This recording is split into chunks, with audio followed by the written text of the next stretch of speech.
Boa noite, ou boa tarde. Sim. Vou falar assim, oi, pessoal. Boa tarde. Hoje é boa tarde.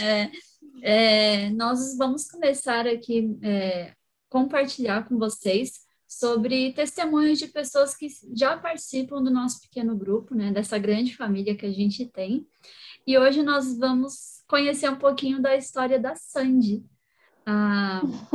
A Sandy entrou no PG tem alguns meses e ela vai contar um pouquinho como que ela foi parar lá depois. E ela tem um espírito todo missionário, tem um propósito de vida para participar de missão, e ela também vai contar um pouquinho disso para a gente, né? Sim. Então, a gente tem uma primeira pergunta aqui. Onde você nasceu e a sua idade aí, Fala um né? pouquinho sobre quem Sua você é, né? infância. Como foi. Ainda bem que essa pergunta foi bem direcionada, porque eu não sei dizer de onde eu sou. Qual? Não sei o que eu falo, né? Onde eu nasci, onde eu moro, o que eu me considero. Enfim, mas eu nasci no Rio de Janeiro. Sou carioca. E tenho 20 anos. 20 anos. E como que foi a sua criação, a família? Você já nasceu no lar cristão? Como que foi esse início? Sim. Nós éramos da Igreja da Reforma. Não sei se vocês conhecem a Adventista da Reforma. Eu fui criada... Eu nasci nessa igreja, na verdade. Meu pai também era. E ele criou a gente num lar cristão, obviamente, mas alimentação vegetariana. Assim, a Igreja da Reforma, ela é bem parecida com a Igreja Adventista, né? Até mesmo eles utilizam o espírito de profecia, os hinos do Inário Adventista. Então, acabou que a doutrina ainda continua sendo adventista, né? Após eu ser batizada na Adventista.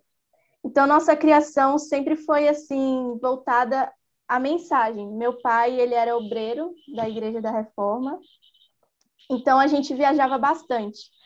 A gente passava, às vezes, no máximo, 3, 4 anos no local, e a gente ficava viajando bastante. Por isso eu não sei de onde eu sou, o que me considero, porque a gente já viajou bastante, assim, no Brasil.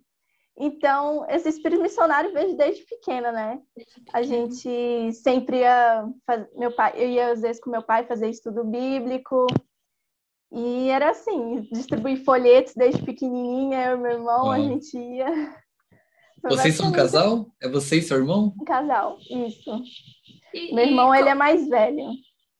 E qual que é a sua recordação de criança, assim, fazendo esse trabalho missionário? Você lembra de alguma experiência, Algum assim, que testemunho você forte, né? entregando? Enfim. Não me lembro. Eu sei que teve uma vez que eu fiquei muito triste porque uma pessoa recusou meu folheto. Olha. Aí, e fui falar com meu pai, né?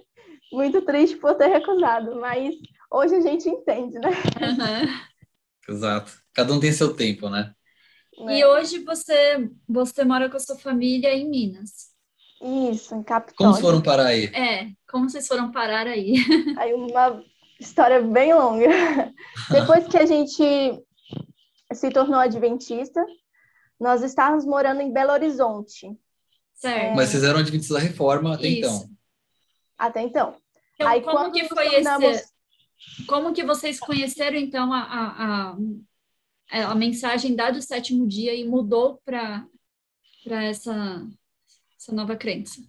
O primeiro batismo do meu pai foi na igreja adventista. Uhum, Então ele já tinha essa consciência, né, da igreja adventista, já conhecia.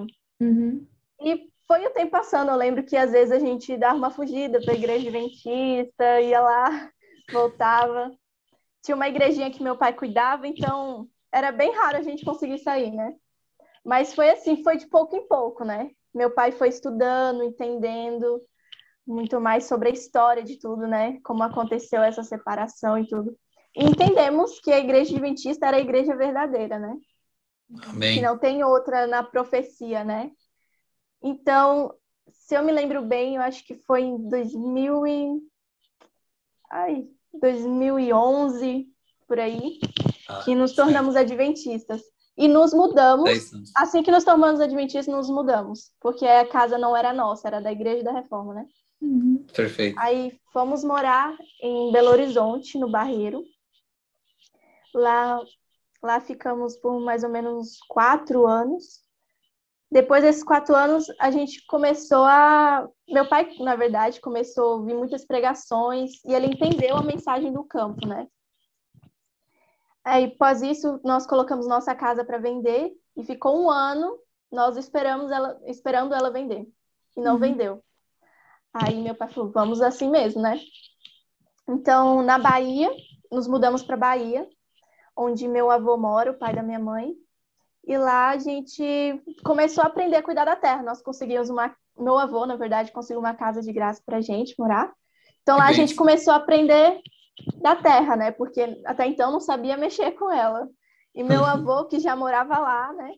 Podia dar essa assistência para a gente. Era uma comunidade, assim, de umas 35 pessoas. Então foi outro tempo que a gente passou lá, né?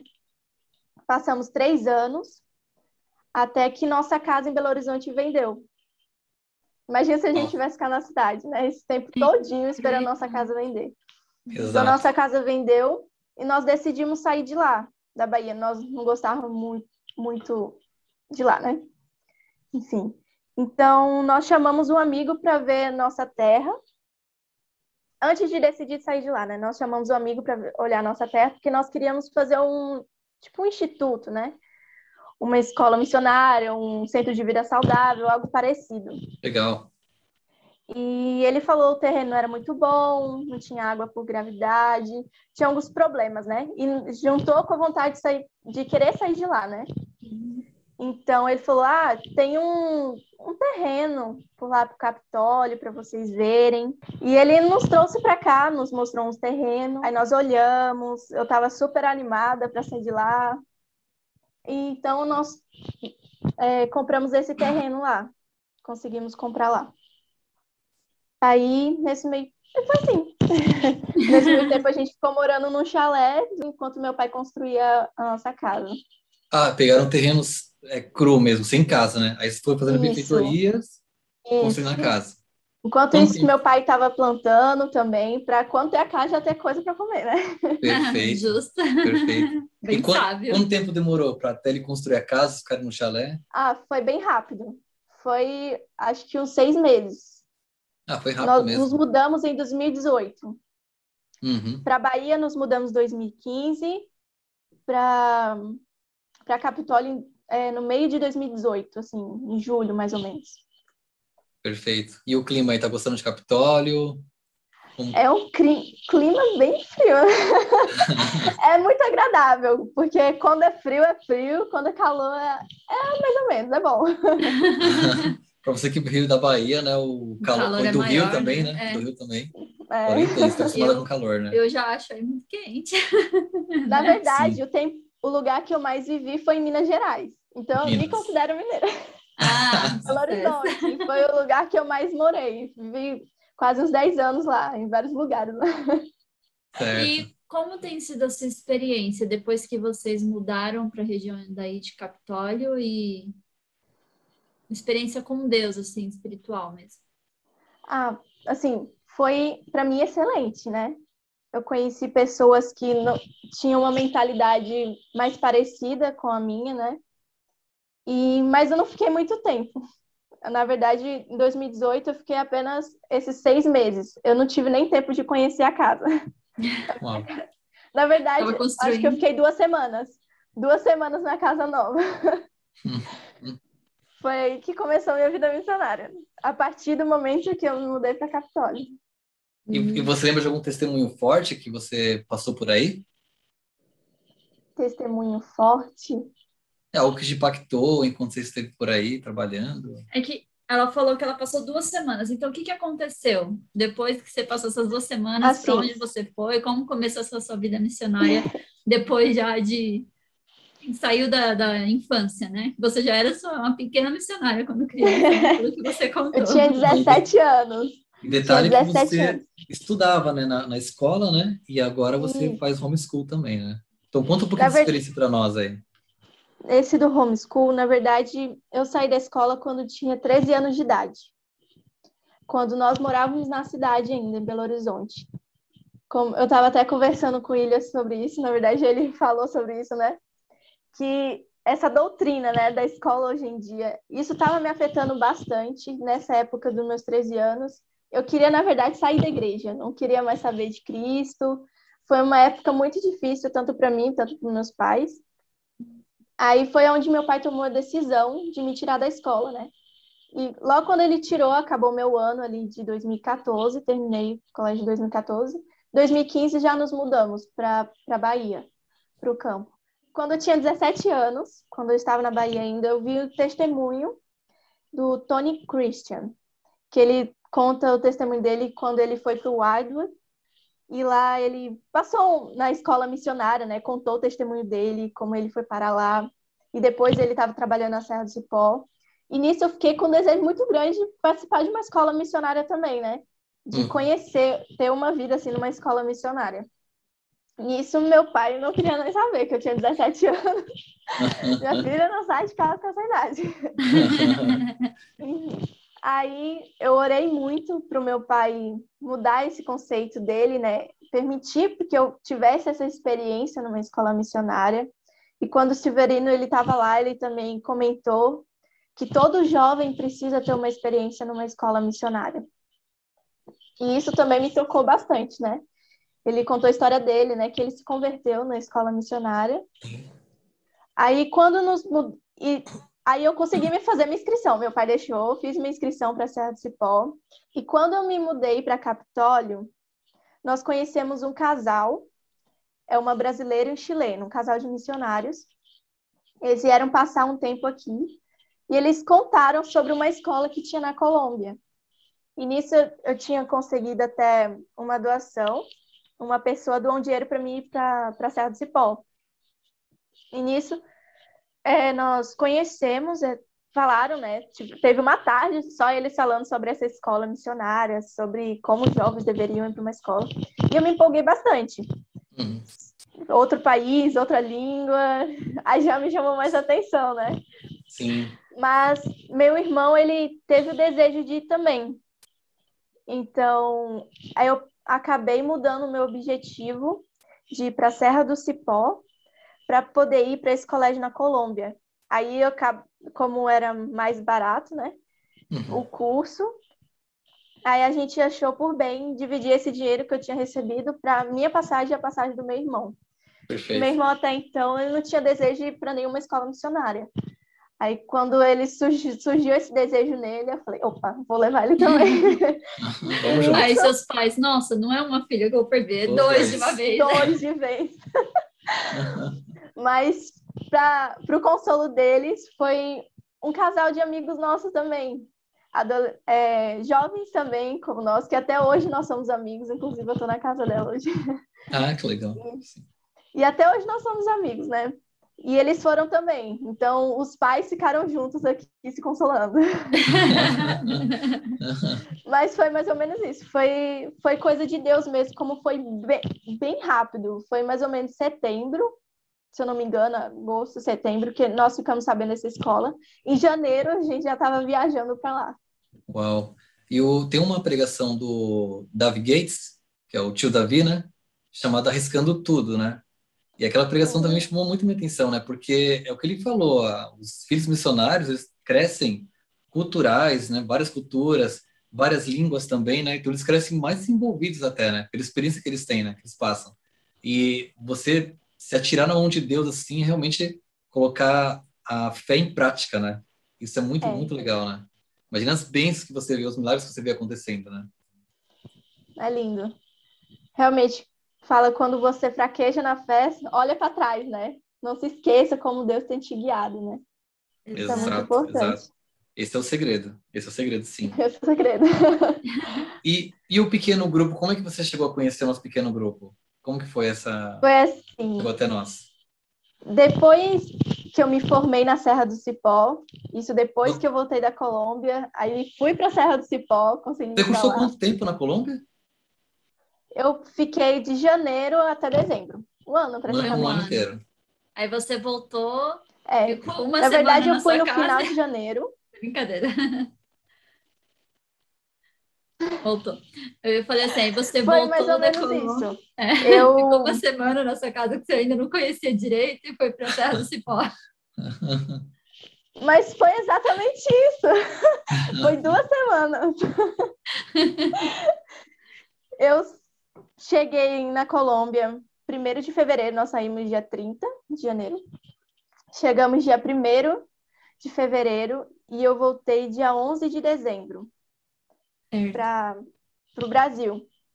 E já dia 2, eu já estava viajando para o estado de São Paulo, de janeiro. 2 semanas, literalmente, em casa. E o que você aprendeu lá na 2 Colômbia, semanas. esse tempo aí? Como foi sua experiência na Colômbia? Qual foi o Ou aprendizado que você teve? talvez alguma coisa que foi Olha, diferente e foi um novo aprendizado A língua, e a te língua já era um ensinou pouco alguma coisa. diferente, né? Começando por isso. Espanhol. já era. Já começou por aí, né? Na verdade, as provações para mim já começaram pela comida. Logo quando eu diferente. cheguei. Nós chegamos lá, aí passamos quase 3 dias viajando, né? Tanto que teve que ir para São Paulo. Aí a gente dormiu no aeroporto lá em Bogotá, fez escala e tal. Uau. E quando chegamos, eles trouxeram uma comida para nós. Uma bênção, né? Que a gente tava sem comer e tal. Só que era uma arepa. Para mim era coisa... O que é uma arepa? Tenta descrever pra gente. Ai, é bem Parece com o difícil que nós explicar. conhecemos aqui? É como se fosse uma panquequinha, mas assim, o Tá. formato. Ela é de milho, só de milho. E às vezes eles recheiam com queijo, coisas assim. Mas essa só era arepa mesmo. E só. Pra mim Seca. tava sem tempero, horrível. E tipo, um leite, eles chamam colada, que era tipo um mingau deles, bem ralo, sem açúcar. Pra mim já foi horrível. E a única coisa que tava gostosa eram umas batatas assadas. Pra mim era o que tava mais gostoso ali. Já começou por aí. Aí quando nós chegamos lá nós estávamos no departamento de Cauca, zona vermelha lá, mais perigosa da Colômbia. E quando nós chegamos lá é um local, assim, mais pobre, né?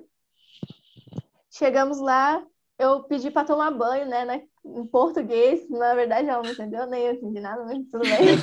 Aí eu fui tomar banho. Quando eu entro no banheiro, era um cano. Eu falei, não acredito. Não era o chuveiro que regula? Água fria. Lá é muito frio. Bastante frio. Então a água era congelante, não era fria. Uau. Então eu cheguei não era de quente noite, a água, nada, né? Água fria mesmo. Exato. Gelada, nem fria, gelada.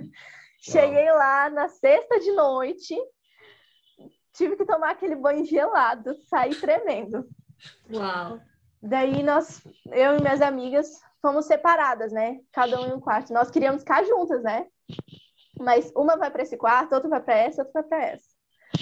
Foram 3 meninas, por causa que uma encontrou com a gente lá, que veio do Paraná. Uhum. E nos separaram todas, né? Já o meu irmão e o irmão da minha amiga ficaram juntos. Sortudos. Exatamente. A gente só dormia separada, mas a gente ficava o dia todo juntas, né? Foi o que, assim, dificultou nosso aprendizado na língua também. Adaptação. Exatamente. Porque a gente tinha que se misturar, querendo ou não. Isso acabou atrapalhando a gente. Uhum. E quando nós fomos comer, eu não gosto de banana. E a banana me faz um pouco mal, me dá um pouco de má digestão. Então, quando eu cheguei, o que tinha? Um pãozinho, um chá, entre aspas, que eles chamam de água panela, que é água com rapadura. Uau. Somente água e rapadura. Às vezes eles colocam umas folhas de eucalipto, às vezes um limão, mas geralmente é água e rapadura. Então, eu comi meu pãozinho,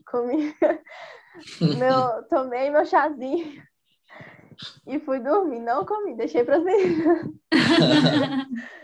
Mas aí assim começou, né? E os colombianos, eles trabalham muito, muito, muito.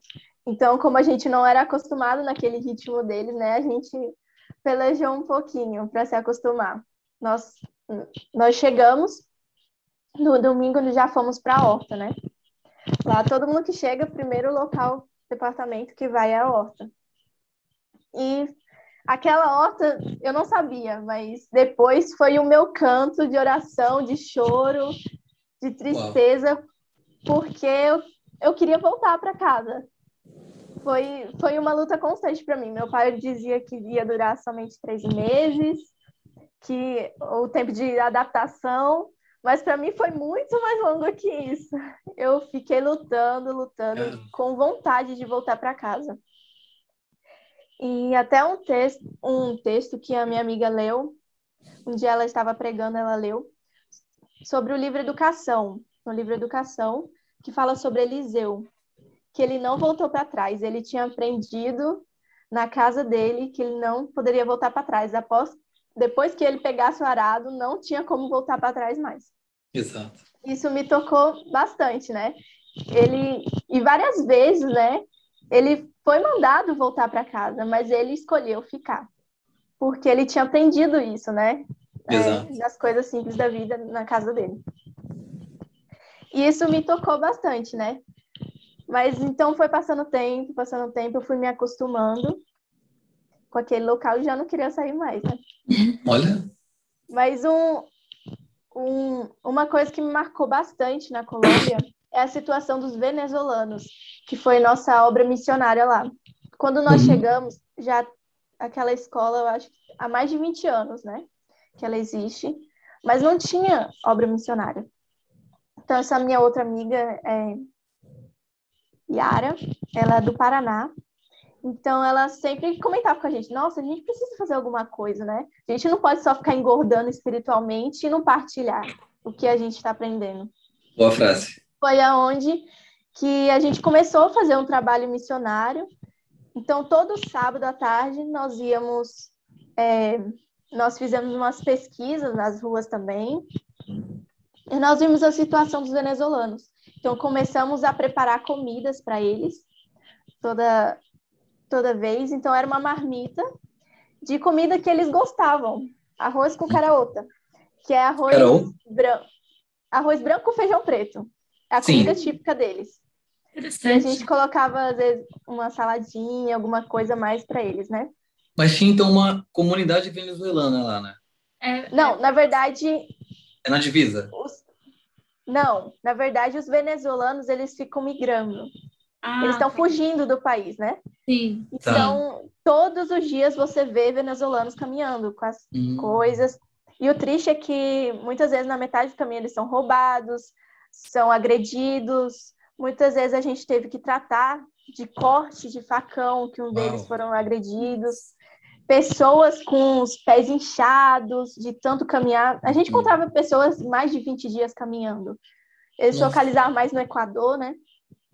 Peru, Equador, eles iam para lá. Então, a gente via essa dificuldade deles, era bem difícil. Aí, o primeiro dia que nós fizemos esse trabalho, nós fizemos o cartaz e colocamos: irmãos venezuelanos, a Igreja Adventista do Sétimo Dia está com vocês. Na hora que a gente abriu o cartaz, que era perto de agora esqueci o nome. A rodoviária. De um pedágio. Isso. A imigração, tipo o lugar da imigração? Não, era um pedágio mesmo. Pedágio mesmo. Isso, um pedágio. Então, nós abrimos o cartaz, tinha alguns deles lá. Então, eles vieram correndo, chorando mesmo, Uau. de felicidade. E depois começaram a aplaudir. Isso tocou todo mundo, né?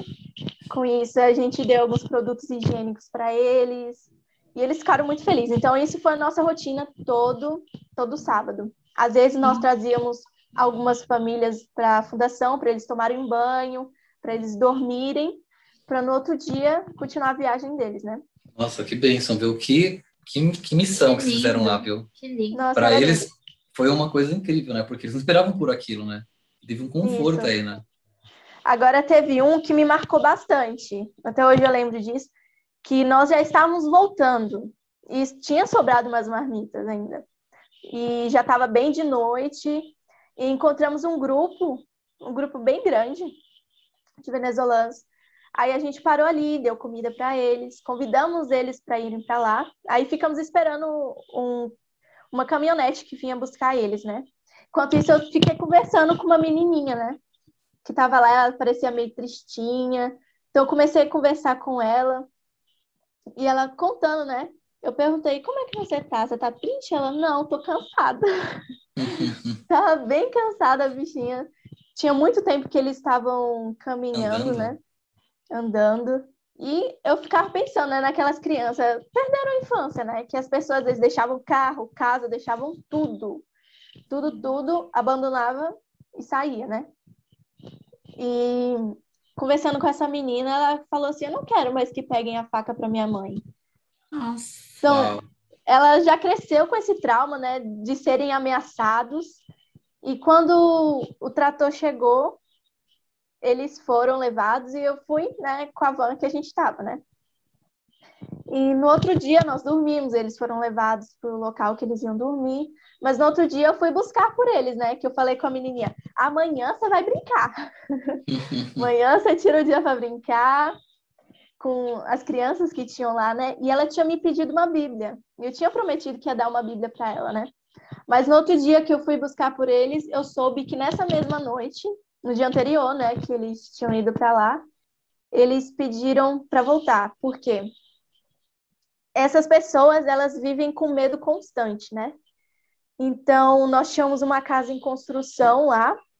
Então, nós falamos, os homens ficam aqui e as mulheres com as crianças vai para outro local, que era um local que era fechado e tal, bem melhor, né? Porque ela estava em construção, então não tinha um bom local, né? Uhum. E nisso eles desconfiaram, ficaram com medo e pediram para voltar. Aí eu fiquei muito triste com aquilo me marcou bastante, como eles vivem, né, nesse medo constante de sempre alguma coisa, assim, esperando alguma coisa acontecer, não poder confiar em ninguém. Isso é muito triste. Nossa, Isso, vive aprisionado, sem liberdade, né? Sem liberdade, na verdade. exatamente. Sendo livre. Olha só, e Exatamente. assim, a gente pega como exemplo como que a gente é abençoado também, né? Porque a gente tem essa Uhum, liberdade, né?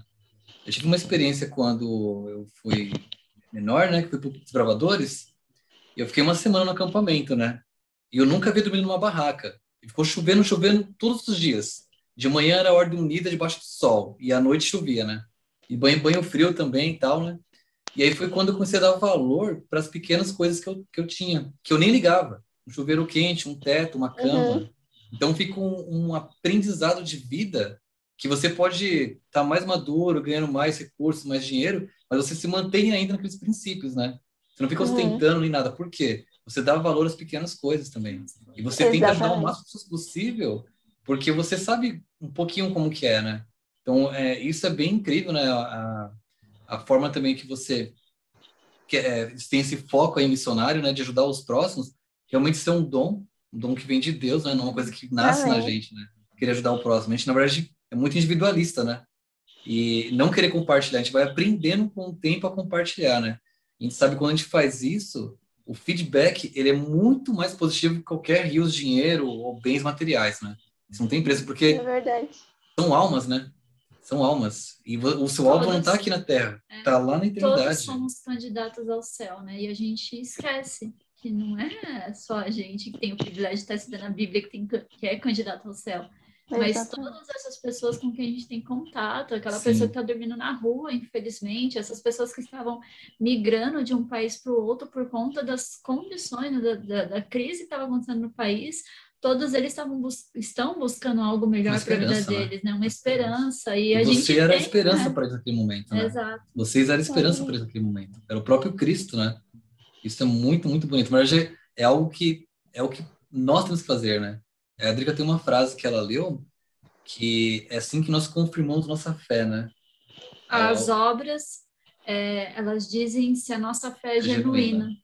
Exato, Então, isso me exato. marcou muito, assim, porque muita gente se preocupa tanto em fazer as obras, mas às vezes por se mostrar, às vezes por egoísmo, Uhum. mas não pelo que acredita de fato.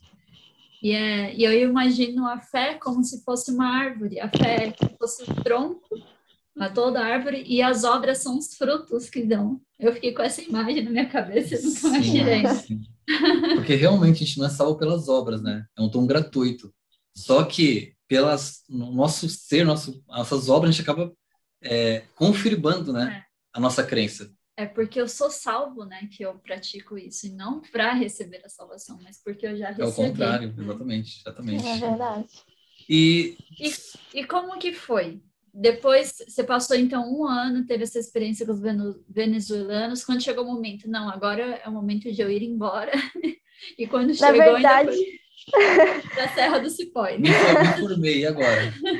é interessante, porque é nesse tempo que eu estava insatisfeita em estar lá, querendo voltar para casa, eu tinha feito uma inscrição para a Serra do Cipó. Eu e essa minha amiga, que estava comigo, a Tassiane. E eu fiz minha inscrição, mas nem imaginei, né? Quando pensa que não, minha amiga me liga, que eu me lembro, eu acho que era em novembro, se eu não me engano. Novembro ela me ligou falando que a gente tinha sido aceitas na Serra do Cipó. Eu falei, meu Deus, e agora que eu me acostumei, agora que eu não quero ir embora. Meus pais nem estão sabendo. Exatamente. Aí nisso foi um corre-corre para poder conseguir passagem, para a gente poder voltar já em dezembro. Assim, nós tínhamos feito visto, eu tinha visto até junho do ano passado, de 2019, não, 2020. Vixe, eu tô 2020. confusa. 2020. 2020, até junho de 2020. Uhum. E nós três, eu, meu irmão e minha amiga. O irmão dela não conseguiu. Então, ele ia embora em dezembro de qualquer jeito. Então, já estava marcado. Então, a gente só fez ir com ele, né, juntos. Voltamos para casa. Então, a gente já correu. Correu atrás de tudo para que a gente pudesse vir para cá, né? Porque, de qualquer maneira, o curso era 1 ano e meio. E a gente não ia conseguir finalizar o curso. Então, nós decidimos assim, é melhor nós voltamos para o Brasil, fazer o curso na CESPOC, nós vamos conseguir terminar, né? Uhum. Então, a gente pegamos e decidimos voltar mesmo. Legal. E aí, vocês chegaram na casa de vocês, já com a inscrição para a Serra do Cipó. Como que foi já isso para sair de pais? casa de novo. Minha mãe não queria de jeito nenhum. Nossa, eu não posso nem aproveitar. Mas foi muito bom. Eu gostei bastante. Gostei bastante. Nas experiências, assim... Minha experiência na Colômbia fez eu crescer muito como pessoa, né? Legal. Como era a minha primeira vez saindo de casa, eu tive que tomar minhas responsabilidades, tive que tomar minhas decisões por mim mesma. Então, foi difícil, mas foi muito bom para o meu crescimento, né? E foi um amadurecimento, né? Em todos os aspectos, né? Ainda mais, você ainda nem tinha maioridade ainda, né? Quando foi para lá. Então, assim... a gente tem mais dependência, né, dos pais, né? Exato. E aí, nesse desprendimento, aí você acaba dependendo de Deus. É que você exercita a sua fé. Isso. Interessante, você falou dependendo de Deus. Agora, na questão financeira, eu estava lá e tinha aquela dificuldade, né, de enviar dinheiro. Meu pai tinha enviado dinheiro para o nosso visto, mas era aquela dificuldade, né, que tinha trocar por dólar e dólar por peso. E isso perdia uma quantidade enorme de dinheiro. Então, não tinha como meu pai ficar enviando. Então, eu passei vários meses sem dinheiro lá. Interessante, quando acabava uma coisa minha, vinha alguém e me dava. Foi muito interessante que meu shampoo ele estava acabando, já estava no finalzinho. Veio minha preceptora e me deu de presente um shampoo e um condicionador, gente. Maravilhoso. Nem você pedir, né? Nem pedi. Incrível. Nem pedi. E Deus, ele supria as necessidades, né? Sem Olha, cuidado. a gente pedir. Buscar em primeiro lugar o reino de Deus, toda a sua justiça, e o resto será acrescentado. E aí você viu isso na prática, né? Então, um testemunho forte isso aí. Muito legal. Você também aprendeu lá na naturopatia, culinária? Isso, lá eles tinham forte mais em agricultura. Só que eu fiquei, na verdade, eu acho que uns 4 meses só na horta, e o restante eu fiquei na cozinha. Por isso, hoje eu tenho uma paixão enorme por cozinha. Sempre gostei bastante. E todo você mudou os pratos que fizeram lá, né? Você que mudou os pratos que fizeram lá. Você é brasileiro. Eu acabei me acostumando. Eu acabei me acostumando e gostando, na verdade. Lá tinha bastante grãos, né? Lá comíamos muito grão de bico, Apesar que a quinoa lá era horrível, a gente comia quinoa. Era uma quinoa mais, vamos dizer assim, mais suja, tinha um gosto muito forte. Eles compravam em sacos, né? Comíamos muita lentilha, muita ervilha. E assim, o desafio foi Leguminosas, sopa proteínas. todo dia. Lá era sopa todos os dias. Assim, depois eu fiquei sabendo que era só na fundação que a gente estava, né? No instituto que a gente estava, que comia sopa todos os dias. Era algo que para mim eu já estava por aqui de sopa, não queria mais ver sopa na minha frente. E como foi a adaptação depois que você chegou na Serra do Cipó? Porque é outra realidade, né? Porque já começa pelos Nossa, costumes, né? Já é outra olha, cultura, né? eu me Outros senti no hábitos. céu.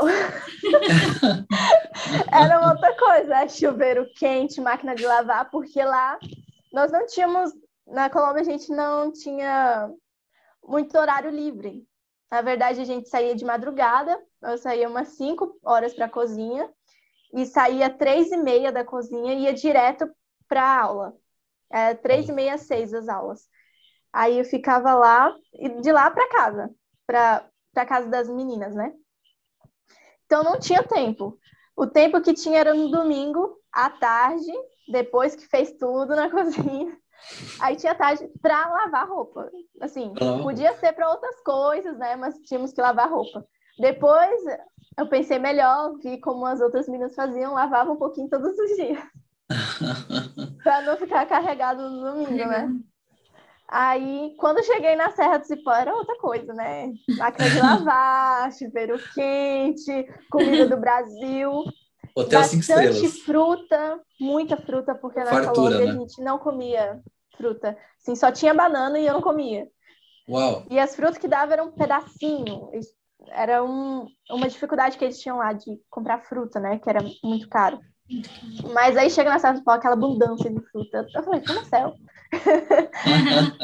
Foi muito bom, foi muito bom. Interessante. É que nem aquele ditado que fala, né? Depois da tempestade vem o arco-íris, né? Você passou por um monte de provas.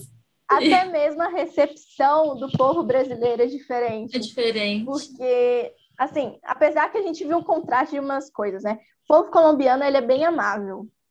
Mas quando eu cheguei na Colômbia, assim, no instituto mesmo, que eu conheci as meninas, tinham umas meninas, assim, todas sorridentes, né? Para ver quem eram as meninas que estavam chegando. E uma delas até era uma amiga minha, que hoje é minha cunhada. Uau. Meu irmão acabou Olha aí, achando as por lá. bênçãos, né, da viagem. Continue. Exatamente. Minha cunhada. E, assim, eu conheci os colombianos muito bons, mas quando a gente chegou, nós tivemos uma recepção não tão legal, pelo fato que tinha gente de muitos países lá.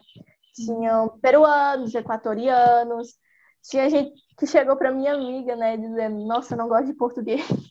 Uau. E agora? E muitas vezes também eu não dormia no meu quarto, porque eu ia para o meu quarto, era eu e mais uma menina só. Já as outras meninas eram 4, né, em cada quarto. Eu tive a bênção de ser só eu e a outra menina. Mas eu chegava no quarto, aí tava cheio daquelas meninas, e eu falei, gente, elas não se tocam que eu quero dormir. Eu ficava assim, gente, agora eu quero dormir. Aí eu pegava, ia pro quarto da minha colega, e como a minha cunhada, ela dormia às vezes com uma amiga dela, né, na mesma cama. Aí eu pegava e dormia na cama dela. Até que um dia ela acordou e, tipo, me viu lá. Assim, tinha o problema de convivência. O problema de convivência entre as meninas foi muito grande, assim, para mim, lá na Colômbia. Até que depois, todas essas meninas que eu achava problemática, né, elas foram todas embora. Ficou só as boazinhas, graças a Deus. Olha só. Já na Serra do Cipó, foi, assim, totalmente diferente. A gente chegou, fomos para os nossos quartos e as antigas alunas foram no nosso quarto nos recepcionar. Falaram, sejam bem-vindos, olha, essa aqui era a minha cama, você vai gostar muito daqui. Foi assim, uma alegria muito grande. Foi um contraste muito, muito grande para mim. Passou até uma segurança maior, né? Exatamente. Não tive nenhum problema, assim, com convivência com as meninas na Serra do Cipó. Foi, assim, uma bênção. Você ficou lá quanto tempo? Na Serra, 1 ano também. Um ano também. Eu Aí cheguei em janeiro. concluiu o curso. Isso, concluí o curso em dia 5 de dezembro. Dia 6, 5 e 6 foi nossa formatura. Aí já tá chegando onde eu conheço o Douglas, onde eu conheço o pequeno grupo. Eu ia parar no PG. Teve até Então, aquele depois- canto, aquela música, né? Que fizeram, né? De formatura, né? É um medley. Qual? Não, mas esse Isso. foi da Foi formatura do de ano agora. Foi desse ano, na verdade. Desse Da ano. formatura Desse ano, tá. agora. Isso. Perfeito. E nós nos formamos e Isaac, o diretor lá da Serra do Cipó, ele veio com as ideias de fazer uma viagem missionária, né? Foi a primeira vez que teve a viagem missionária na Serra do Cipó e dividiu a gente em grupos, os alunos, né? Uns foram para Bahia fazer tipo um Caleb, outros foram para o Maranhão, numa escola missionária que já tem lá, que é o EDM, fazer um curso de 1 mês, dar o curso de 1 mês. E eu e uns amigos fomos para São Paulo para fazer esse curso de 1 mês também. O mesmo curso que nós recebemos, a gente ia dar em 1 mês. E eu, na verdade, eu fui mais para ficar na cozinha. A cozinha sempre me perseguiu. Enfim, na Colômbia, na Serra também, eu fiquei o ano inteiro na cozinha. Foi um desafio para mim, porque foi a primeira vez que eu ia estar comandando a cozinha, né? Na verdade, era só eu e um menino que me ajudava na cozinha, que é o Paulinho, que tá no grupo também. Só não Paulinho. aparece. Nossa, com 20 anos e uma responsabilidade enorme dessa, hein? Para mim foi uma responsabilidade muito grande. Mas eu gostei bastante, foi onde eu pude, assim, inventar umas receitinhas. Eu me senti bem legal. Eu me senti muito bem, assim, com essa responsabilidade. Apesar que no início eu tava, assim, morrendo de medo do que ia acontecer. E o pastor dava assim, vai lá fazer as compras, deixava na minha mão, fazer as compras também. Uau. Aí eu ficava com o coração na mão, né? Mas correu tudo bem, tive que dar uma aula de culinária. Legal. Assim, e são desafios para mim muito grandes, porque eu não gosto de falar em público. Eu tenho assim, um pavor de falar em público. Por isso que eu não sou muito boa com as palavras. Mas foi um desafio muito grande, até que eu impedi, não deixei o Douglas me filmar na aula de culinária, ele filmou todas as aulas. Não Ele deixei quer filmar tudo, né? Douglas, ele é um arquivo humano, né? De livro, de livros, de tudo. Não deixei. De estudos bíblicos, né? Mas foi muito bom, assim. A gente fez uma amizade legal lá com o pessoal do curso. Gostei. Foi uma experiência incrível, né? O Dala também estava, né? Hã? O Leandro Dalla estava também, né? Tava. Eu conheci ele, foi na Serra do Cipó ainda. Ele deu aula pra gente, o Uriel Vidal também deu aula pra gente. Uriel. Isso que é bom, né, da escola missionária também, que você acaba conhecendo muita gente. Isso foi muito interessante também. Lá na Colômbia eu conheci o Joshua White. Aí depois, quando eu saí, ele ficou 3 meses lá. Não conhece? Ele fala sobre educação. Ele fala? Sobre educação. Sobre educação. Sim, eu sei quem é. Ele tem até um vídeo no Terceiro Anjo, né? Isso. Aí depois ele ficou lá com a mãe e com a irmã depois que eu fui embora. Meu irmão até conheceu eles. Então, foi uma oportunidade bem legal, assim, de conhecer várias pessoas, né? Em São Paulo, tive a oportunidade também de conhecer várias pessoas, como o Douglas. Fiz amizade lá, que até hoje eu converso com eles. Que legal. A irmã do Douglas também, uma pessoa muito linda, muito fofa. E assim, um dia eu tava conversando, né? A gente tava conversando. Na verdade, eu comecei a conversar com o Douglas por causa do Paulinho, que ele falou que tinha um curso de uma faculdade de gastronomia vegana, vegetariana, lá no NASP, que o amigo estava até interessado em fazer, e esse era o Douglas. Aí foi aí que eu fui conversar com o Douglas. Ih, Douglas, isso aí me conta mais, né? Eu fiquei muito interessada em fazer. Então, foi aí onde ele também falou sobre esse pequeno grupo, né? Na verdade, a gente estava até falando sobre o Jean Eiler, né? Que tinha uns vídeos no YouTube. Aí falou, ele tá no grupo que eu tô, não sei o que e tal. Isso. O Jean chamou atenção bastante mesmo.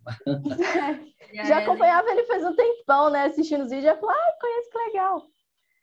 Aí nós conhecemos ele no Ararat, do Mauro Carnassali. Eu lembro que ele acompanhou também a nossa mudança para o campo. Tanto que quando eu estava nessa minha vida difícil, assim, dos 13 anos, o testemunho da filha dele foi muito importante para mim. O testemunho da filha Karina, dele foi muito...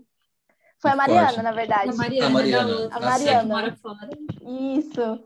E nessa época ela era pequena ainda. Eu acho que ela tinha uns 17, 16 anos, o testemunho Uhum. dela. Que foi muito lindo e me marcou bastante. Sim, ele Até contou pra gente o testemunho dela e é incrível, assim, muito a lindo. atuação de Deus, assim. Com certeza. E assim, a pessoa como que ela... Ah, ela não está na escola, pode ser que ela tenha uma deficiência em relação aos demais. Muito pelo contrário, né? Muito pelo contrário. A pessoa ela fica até mais preparada até, né? Então a gente percebe Exatamente. assim que tem muita influência que os pais acabam tendo essa resistência contra o que eles realmente querem para os filhos, né? As crianças É acabam verdade.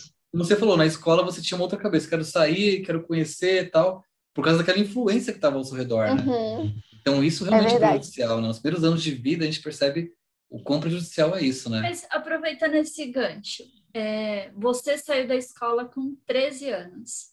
O que aconteceu em relação à sua vida acadêmica depois que você saiu? Como que foi? Na O como... verdade, não, por isso que eu digo que não foi um homeschooling, né? Porque meu pai trabalhava, estava trabalhando na roça, não tinha tempo para poder me dar aula. E Impressionante. eu também, com aquela idade, eu não queria buscar, né? Não ia buscar. Então, todos esses anos eu fiquei sem estudar, sem tocar nada, né, de escola.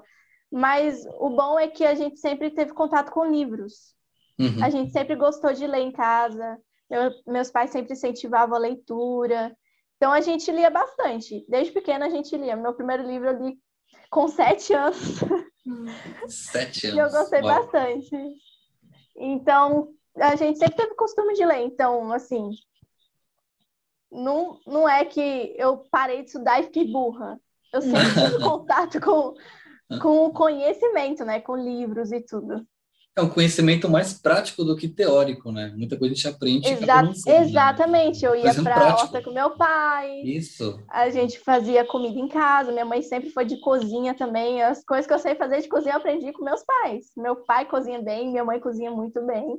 Não, e tem Então muita vem gente já de hoje com família. 20 anos que não sabe fritar um ovo, assim, sabe? Não, Aham. Então, na vida hoje sozinha, por exemplo, se você ficar sozinha, essa pessoa não conseguiria conseguir subsistir, né? Você já Aham. conseguiria. não, e não Você tem só essa isso. independência já, né? Então, isso é uma vantagem enorme. Todas as questões assim de leitura que vocês tiverem, quantos aprendizados vocês não Exato. trouxeram disso que vocês Uhum. consumiram, que é o que a gente muitas vezes aprende na escola e depois esquece e Fica não na sabe mais, teoria. porque Uau. só leu lá. Mas assim, na prática você aprendeu como lidar com frações, com contas, porque para Tudo. fazer receita você precisa disso. Para Medidas. Exatamente. você plantar, você precisa dar um espaçamento, mas por quê e tal, Você já porque, aprende enfim, matemática, vai biologia, aprendendo todas as tudo. coisas O do corpo humano, em interessante, relação à saúde, enfim. Sim. quando nós mudamos para o campo, meu pai já tinha dito, né? Nossa vida vai ser difícil, não vai ser o que a gente tem hoje, né? Não vai, assim, a gente vai ter vontade de comer alguma coisa, mas a gente não vai poder comprar. Não é que vai passar fome, mas vai, assim, não vai ter alguns desejos saciados, né? Tanto que, se eu me lembro bem, a gente sobrevivia mais ou menos por R$ 200 por mês, que Uau. era o que a gente fazia farinha, fazíamos puba, que são coisas da mandioca, né? E vendíamos na feira no domingo. Até que na feira também eu consegui um trabalho, para trabalhar numa barraca do lado também. E foi ali que também, como você disse, tem contato com dinheiro, com conta. E é assim, é um aprendizado na prática, né? Uau. Nossa, interessante, viu? Sandy, a gente gostou bastante do testemunho seu aí que você contou, né? A gente então queria, para finalizar, o que até hoje mais te impactou assim na sua caminhada cristã? Que você O que teve mais me impacto, assim, impactou. uma coisa assim que faz você ficar mais firme nos caminhos, né? E também queremos saber o seu projeto agora para os Futuro. próximos, o futuro aí, Eu ia né? perguntar, eu falar assim, peraí, você tá A gente sabe perguntando. um pouquinho, mas eu Eu queria que ia você até falar falasse assim, aí. peraí, eu ia estar fazendo uma pergunta para finalizar, eu tenho outra, mas ele já Não fez é? a que estava na minha cabeça. Exato. Quais são Quais são os os planos? próximos passos? Isso. Sim. Então, quando eu estava na Serra do Cipó, nós tivemos uma aula, assim, incrível. Foi uma das melhores aulas, que foi Lei da Vida. foi onde que a gente aprendeu. A lei da vida é dar, é servir. Foi o que nosso mestre fez, né? Todo o mundo, ele foi feito para servir o próximo. Os animais, eles servem, as aves servem, tudo, as comidas que nascem, que Deus, que nós plantamos, é para servir. Tudo que a gente faz, mas Deus fez, é para servir, né?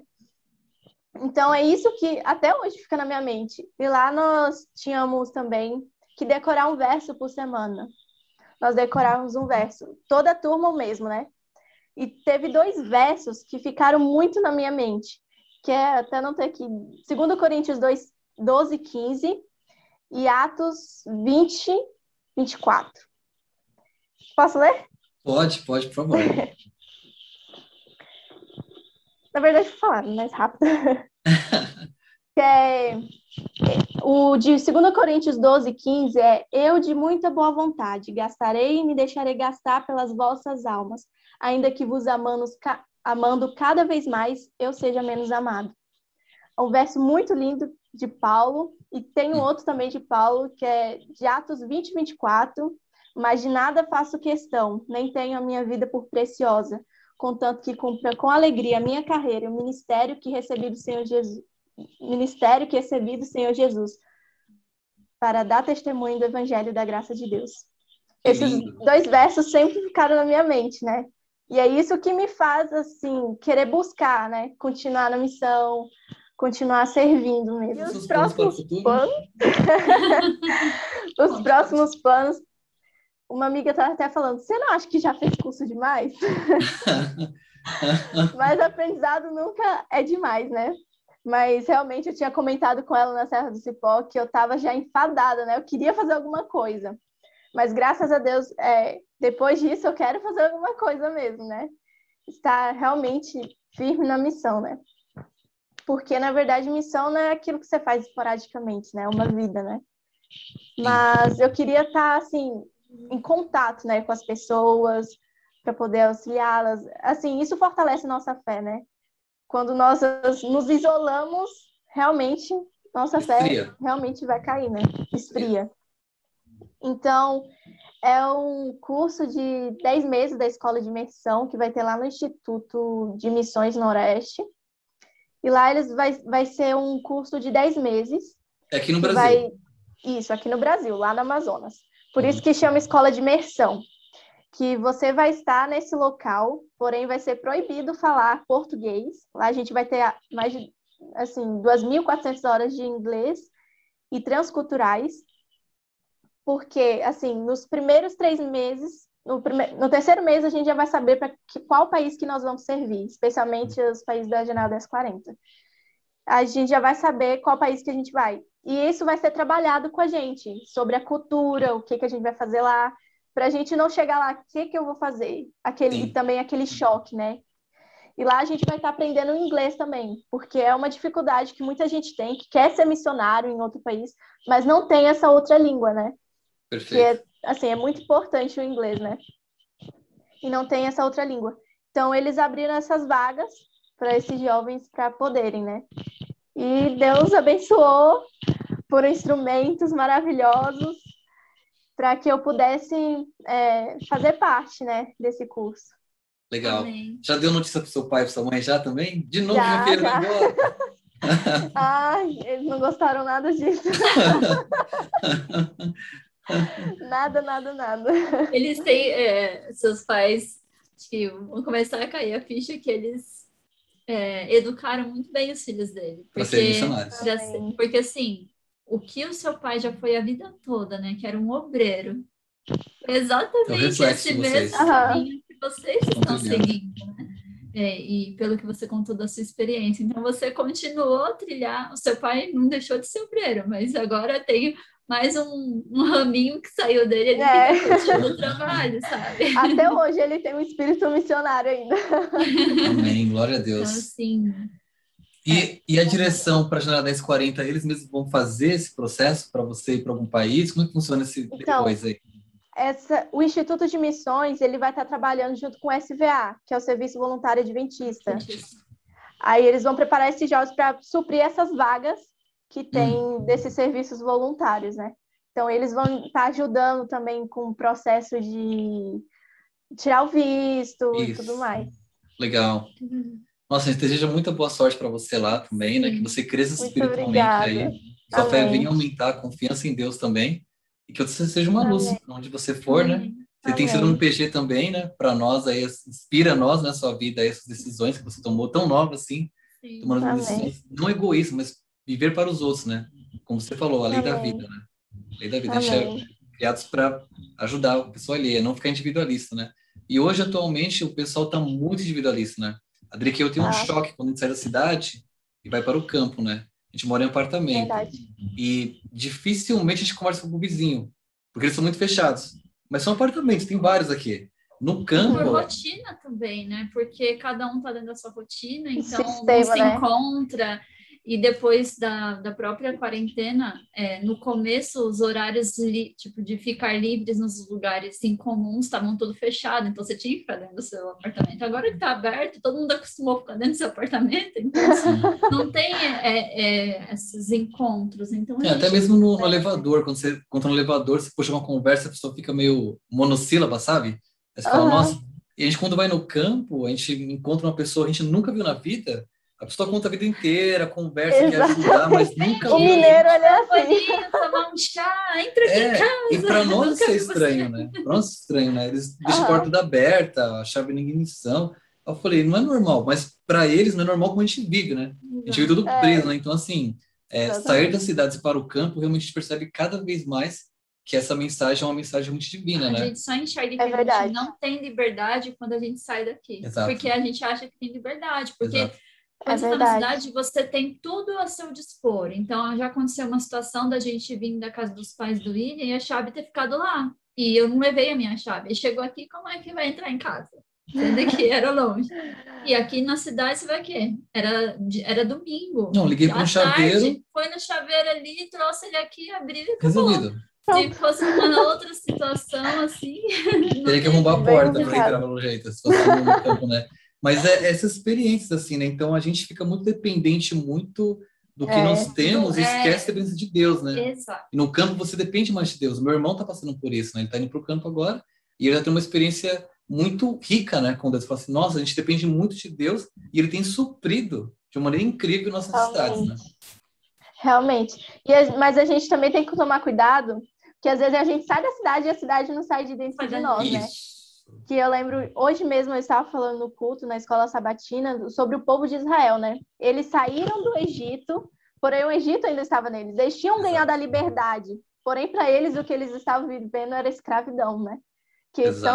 E fizeram eles desejar o Egito novamente, né? E isso pode acontecer muitas vezes no campo, nós estando no campo, né? Muitas vezes, se fechar e viver isolado, né? Para nós mesmos e acabar virando aquele sistema que a gente já tem na cidade, daquele trabalho de 8 horas por dia e estar focado naquilo e fazer a mesma coisa no campo. Vira um mau testemunho até, né? Vida. Exatamente. Sim. Tem que mudar a cabeça. Até a Drica e eu estava conversando muito sobre isso, né? A gente tem que ser mais simples, né? Porque não vai ter coisas práticas lá, né? A gente tem que aprender coisas novas. Então, a gente começou a fazer o curso do Light, né? Do Whitewood, que é online. Aquele Princípios de Saúde e Evangelismo, né?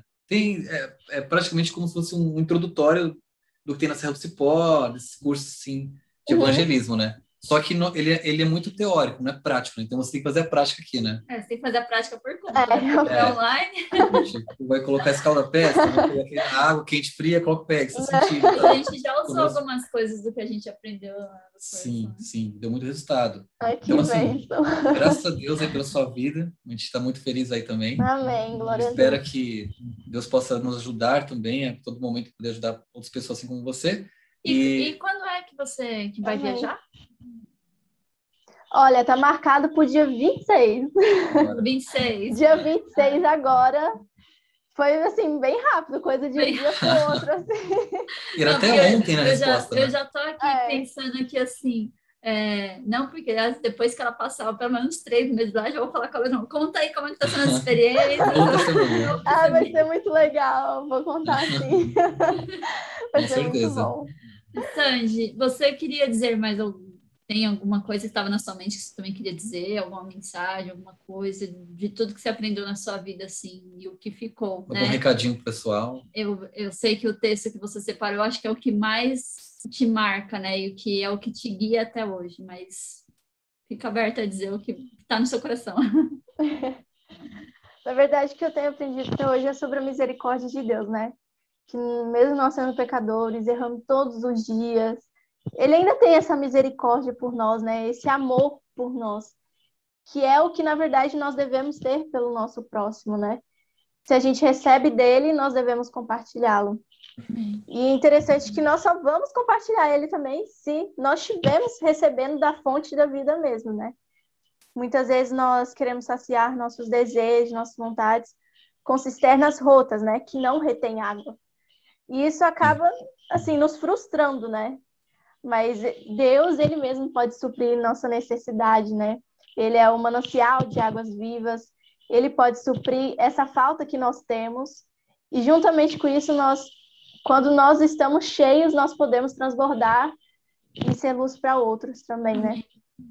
Amém. E é isso. Assim, o Cristo, Deus, ele necessita de jovens, né? Necessita, na verdade, de todos que estão dispostos a dar a vida por ele, né?